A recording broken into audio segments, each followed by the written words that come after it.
রিয়াজ, আপনি এখন শহর এবং এর আশপাশের পরিস্থিতি কেমন দেখছেন জানাবেন, যেহেতু ১৪৪ ধারা বলবৎ আছে, প্রশাসনের তৎপরতা কেমন? আমি শহরে আসলে ছিলাম, সকাল থেকে ছিলাম। কিছুক্ষণ আগে আমরা এসেছি গুইমারায়, যেখানে 2 দিন আগে 3 জন নিহত হয়েছে এবং প্রায় 26-27 জনের মতো আহত হয়েছিলেন সেনা কর্মকর্তা সহ। তো সেখানে এসেছি, যেখানে পড়ে গিয়েছে প্রায় শতাধিক ঘর বাড়ি এবং দোকান থেকে শুরু করে পাহাড়ি বাঙালি দুই পক্ষেরই এখানে অন্তত প্রায় 130 থেকে 40টি দোকান এবং বসতঘর সহ পড়ে গেছে।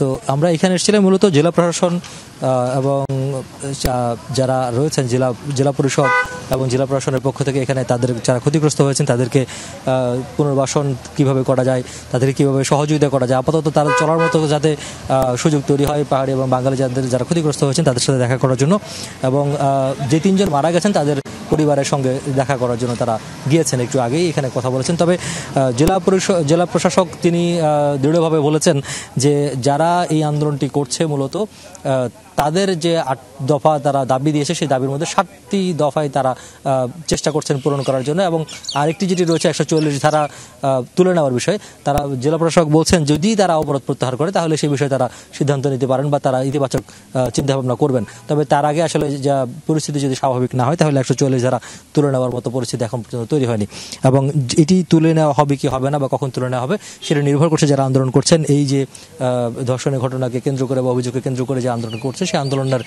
গতি প্রকৃতি বা গতিবিধি বুঝে মূলত 144 ধারা তুলে নেওয়ার বিষয়ে সিদ্ধান্ত হবে।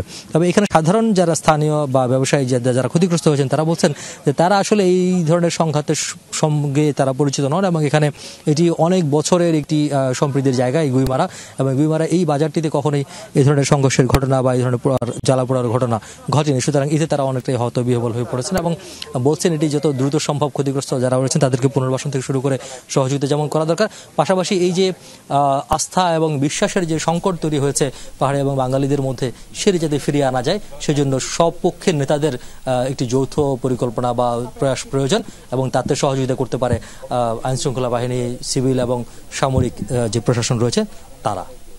বিস্তারিত জানাচ্ছিলেন, ধন্যবাদ রিয়াজ।